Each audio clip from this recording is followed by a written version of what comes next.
नारायण नारायण, आज हम तीनों सवारियां निकल पड़ी हैं स्कूल। पहले मम्मा बच्चों को स्कूल ड्रॉप करेगी, फिर मम्मा को मंदिर जाना है और फिर मम्मा अपना काम करते हुए फिर वापस घर आ जाएगी। जब एक ही बार निकलते हैं ना तो एक ही बार में ही सारे काम हो जाते हैं। मम्मा आप हमको लेने तो आओगे ना? हाँ हाँ लेने आऊंगी, क्यों नहीं आऊंगी, आज मम्मा ही लेने भी आएगी। नारायण नारायण माँ, आपको पता है जो यहाँ से सर गए थे ना वो स्केटिंग वाले थे। अच्छा मम्मा जानती। चलो नारायण नारायण, दोनों बच्चा पार्टी चल रही है। भाई बच्चों के बैग बहुत भारी होते हैं, इनका कोई इलाज नहीं है क्या? मैं तो कहती हूँ बुक्स को स्कूल में ही रखवा दो। बच्चे बेचारे इतने भारी भारी बैग लेकर आते हैं। मैं कहती हूँ 9th के बाद बच्चों को बोलो कि बैग घर लेके जाना है, अदरवाइज स्कूल में ही रखवाओ डेस्क पर ही। और जिसका होमवर्क हो बच्चे वो नोटबुक ले जाए अपने घर। इतने भारी भारी बैग होते हैं ना, मतलब समझ में नहीं आता। और ये स्ट्रिक्ट रूल्स गवर्नमेंट को बनाने पड़ेंगे कि भाई बच्चे बैग स्कूल नहीं लेकर आएंगे। और ये तो गवर्नमेंट स्कूल्स में भी करना चाहिए। मुझे लगता है सैटरडे संडे बच्चों को छुट्टी देनी चाहिए कि उस दिन मतलब स्पोर्ट्स डे मना लो, कुछ ही मना लो। अब स्कूल में सैटरडे, काफी स्कूल्स हैं जो कि सैटरडे ऑफ रखते हैं बच्चों के लिए। और ये भी गवर्नमेंट को करना पड़ेगा क्योंकि ना सब अपनी अपनी मर्जी से चलता है, वरना सब अपने आप को सुपीरियर दिखाना चाहते हैं। हमारे स्कूल में इतना हो रहा है। और मेन बात ये होती है कि हम टीचर्स को छुट्टी कैसे दे दें। अरे भाई टीचर्स को बुला लो, बच्चों को छुट्टी दे दो, टीचर्स का हाफ डे कर दो, उनकी भी क्या गलती है। ये कि करना चाहिए गवर्नमेंट को ना, स्ट्रिक्ट रूल्स बनाने चाहिए फिक्स्ड कि हर स्कूल में सेम रूल्स चलेंगे। ये नहीं कि जो इसका जो मन आ रहा है वो करे जा रहा है। दिल्ली में मुझे सबसे अच्छी रिंग रोड ही लग रही होती है अर्ली मॉर्निंग, क्योंकि यहाँ पे कोई रश नहीं होता और इतनी खुली लगती है, ऐसा लगता है हाईवे पे जा रहे हैं। अभी मैं जा रही हूँ मंदिर और ये मेरा बड़ा सुकून का टाइम होता है क्योंकि इस वक्त कोई रिस्पॉन्सिबिलिटी नहीं, अर्ली मॉर्निंग के कोई काम भी नहीं है। और अभी मैं सुनते हुए जाऊंगी गाने, और जिस वक्त गाने सुनते हुए ड्राइव करते हुए जा रहे हो, ये तो मेरा तो फेवरेट काम है। जो थोड़ी देर के लिए होता है पर होता तो है ना। सबसे पहले हो गए हैं हनुमान जी के दर्शन। सेंट्रल दिल्ली में आते ही ना आज थोड़ा रश लगा हुआ, मुझे लग रहा है 15 अगस्त की वजह से यहाँ पे थोड़ा, नहीं तो अर्ली मॉर्निंग इतना रश होता नहीं है।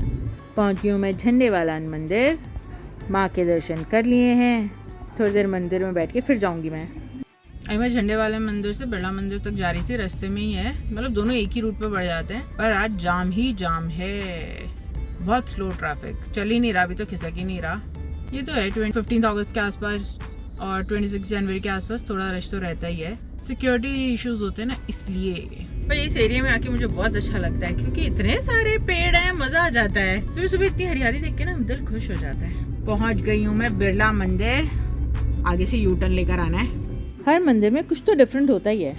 मंदिर में दर्शन हो गए। अब मैं देख रही हूँ खाली रोड है, ट्रैफिक इतना स्लो चल रहा है। इसका कारण सिर्फ यही हो सकता है कि इन्हें पता है कि आगे पुलिस वाले खड़े हैं, वरना तो सब जूजू करके अब तक चले गए होते। पुलिस का डर होना बहुत जरूरी है, नहीं तो सब ऐसे कट मार के चलाते हैं, पूछो मत। अरे मुझे ना अभी बास्किन रॉबिन्स का आउटलेट नजर आया, एकदम से आइसक्रीम खाने का मन करने लग गया है। अब खाने का ही मन बास्किन रॉबिन्स से कर रहा है। मैं सोची थी यार अगर कोई दूसरा पूछ ले, चलो आइसक्रीम डेट पे चलते, कितना मजा आ जाए। ऐसे कोई नहीं पूछता, क्या करें। नहीं पर मैं खुद ही जाके खा लूंगी, किसी फ्रेंड के साथ जाके खा लूंगी, आइसक्रीम तो खानी है। पर ये कि अगर कोई आगे से पूछ के बोले कि चलो आइसक्रीम डेट पे चले तो मजा आ जाता है।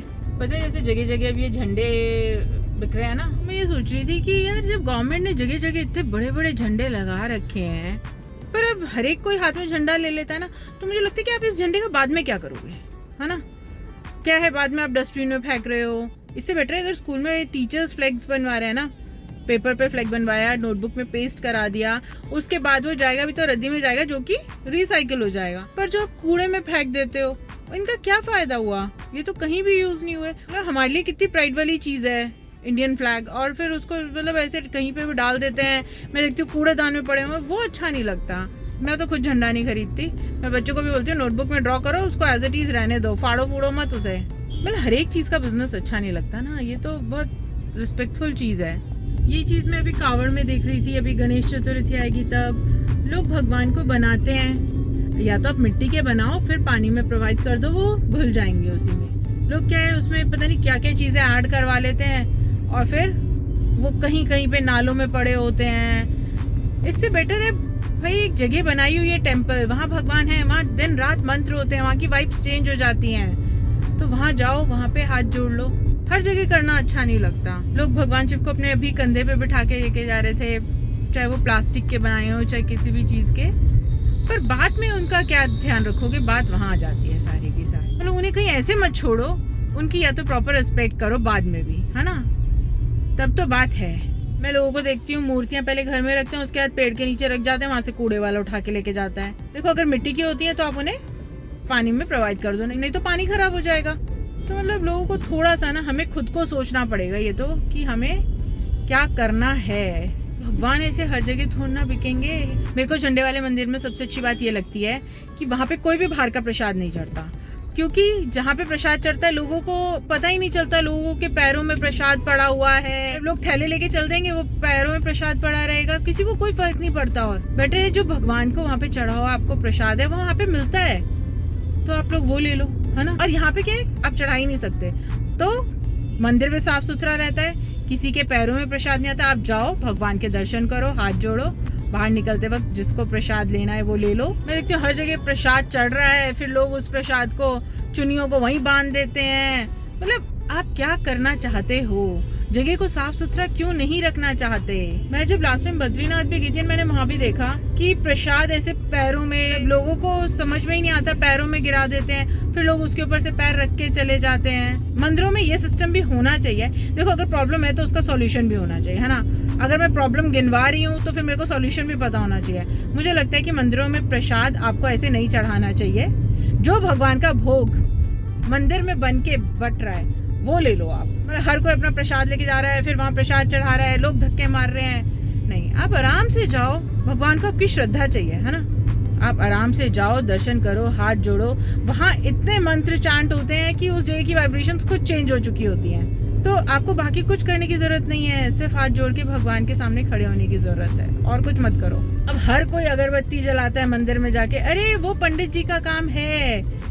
पंडित जी नहाए धोए हैं, साफ सुथरे हैं, वो कोई अपनी नाक में उंगली नहीं डाल रहे, वो अपना सर नहीं खुजला रहे, क्योंकि उनका काम ही ये है कि वो वहाँ मंदिर में जाके नहा धोकर सही तरीके से, है ना, पूरे रिचुअल्स के साथ वो वहाँ पर पूजा करते हैं। पर हम सब वहाँ जाके यही करने लग जाए तो वो गलत है। हमारा काम है हाँ जाओ, भगवान के दर्शन करो और बाहर आ जाओ, कोई गंदगी मत मचाओ। और भगवान की पूजा का एक समय होता है, वो उस वक्त पंडित जी कर चुके हैं। अब हमारा काम है दर्शन करना, पर हर कोई अपना थैला उठा के चल देगा, फिर पता ही नहीं उन्हें, वो आधा सामान गिर रहा है, कुछ हो रहा है। पर हाँ, ये मेरा पर्सनल ओपिनियन है, और मुझे लगता है कि अगर आप किसी प्रॉब्लम को रेज कर रहे हो ना कि हाँ ये प्रॉब्लम है, तो आपके पास उसका सॉल्यूशन भी होना चाहिए है। मैं घर पहुंची हूँ, 12:50 हो रखे हैं, तो अभी भी अप्रॉक्स 50 मिनट्स हैं बच्चों को लेने जाने में। तो मैं सोच रही हूँ सब्जी बना के फिर चलते हैं, फिर मैं जाऊँगी बच्चों को लेने स्कूल।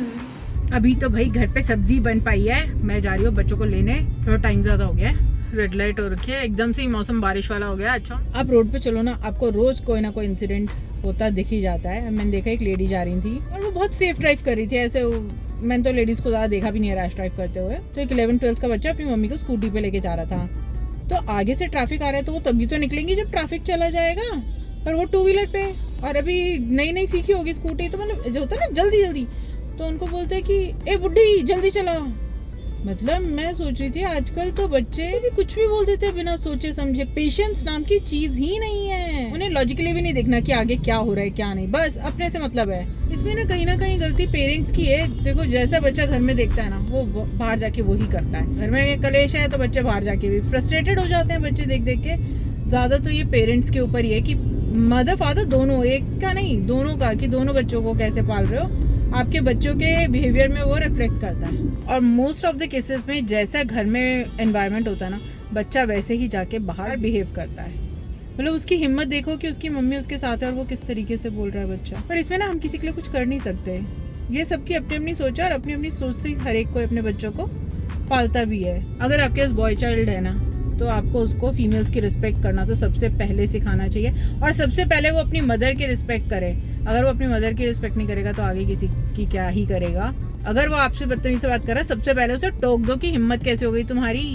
और ये चीज़ ना बचपन से ही सिखाई जाती है, बड़े होके नहीं। ये मैं कई बच्चों को देखती हूँ अपने मम्मी पापा को ऐसे मारते रहते हैं, फिर मम्मी पापा हंसते रहते हैं कि ये बच्चा छोटा है ये तो ऐसे करता है। नहीं, वो ऐसे नहीं करता, आप उसको अलाउ कर रहे हो इसलिए वो कर रहा है। एक बार आप उसको समझा दोगे तो वो ऐसे आपके ऊपर हाथ नहीं उठाएगा। पहले हंसते हैं कि देखो देखो ये तो हमें मार रहा है, फिर कहते हैं हमें मारते हैं। आपको डे 1 से ही उसको टाइट करना होगा। बच्चे छोटे होते हैं, बहुत सेंसिटिव होते हैं, वो समझ जाते हैं कि ये गलत है, हमें ऐसा नहीं करना। पर ये पेरेंट्स के ऊपर ही है टोटली कि आप अपने बच्चों को कैसे पाल रहे हो। मिक्को और माँ बोलते हैं मम्मा डांट देती है। भाई स्ट्रिक्ट होना पड़ता है मम्मा लोगों को, नहीं होगे तो फिर बच्चे बाहर भी ऐसे ही करेंगे और घर पे तो करेंगे ही करेंगे। तो प्यारा मौसम हो गया, बारिश वाला हो रखा है और हवा चल रही है। वरना अक्सर ऐसा होता है ना कि वो घोट हो जाती, घोट नहीं हो रही, बड़ा प्यारा मौसम हो रहा है। कितनी तेज आंधी। हम कार में आके बैठने से पहले ही इतनी तेज बारिश हो गई, हम गीले भी हो गए थोड़े थोड़े। अब तो एकदम से बहुत तेज बारिश होने लग गई है। हम तो माँ की ड्रेस लेने चले गए थे बीच में और अभी तक बारिश हो रही है। कल तो माँ का फंक्शन भी है। मम्मा कितनी तेज बारिश हो रही है। आज तो बारिश हो रही है और हम लोग खा रहे हैं बैंगन का भरता और पराठा। मिक्कू तो यहाँ पर ट्यूशन पढ़ रहा है, तो अभी हम सब ये सब सामान लेके आए हैं, कुछ पापा भी लेके आ गए। ये है अग्रवाल का घेवर, ये हो गई माँ की आर्मी थीम ड्रेस। यहाँ पर मिक्कू गन से खेल रहा है। ये माऊ के लिए गन आई है, माऊ को परफॉर्म करना है और गन चाहिए उसमें, तो माऊ ये वाली गन यूज करेगी। नारायण नारायण। हमारे तो मंदिर की लाइट ही ऑफ हो गई। घेवर है, इसका कलर अलग नहीं है, ये केसर वाला घेवर है और ये दिल्ली कैंट में एक फेमस शॉप है, उससे आया है। शाम का टाइम हो चुका है जिसमें हम घर समेटते हैं। मम्मा ने कपड़े फोल्ड कर दिए हैं, मिक्कू इनको रखेगा। हमारे यहाँ ना प्याज खत्म हो गए, हमारे यहाँ कुछ ना कुछ खत्म ही रहता है, तो भी हमने उसको ब्लैंकेट से ऑर्डर करा है। इतने वो आएंगे तो मैं सोच रही हूँ इनकी यूनिफॉर्म प्रेस कर दूँ, उसके बाद हम आज खाना बनाएंगे डिनर। मिक्कू तो अभी अपनी यूनिफॉर्म रख रहा है। कल तो माँ को परफॉर्म करना है और पेरेंट्स को बुलाया नहीं, पहले हमें लग रहा था बुलाएंगे, फिर मैसेज ही नहीं आया। अब बारी है मंत्रों की। नारायण नारायण नारायण नारायण। हमने मंत्र 11 टाइम्स कर लिए हैं। आप भी यार हमारी यूट्यूब फैमिली में जुड़ जाइए। हमारे वीडियोस को लाइक करें, चैनल को सब्सक्राइब करें। मिलते हैं नेक्स्ट व्लॉग में, तब तक के लिए नारायण नारायण।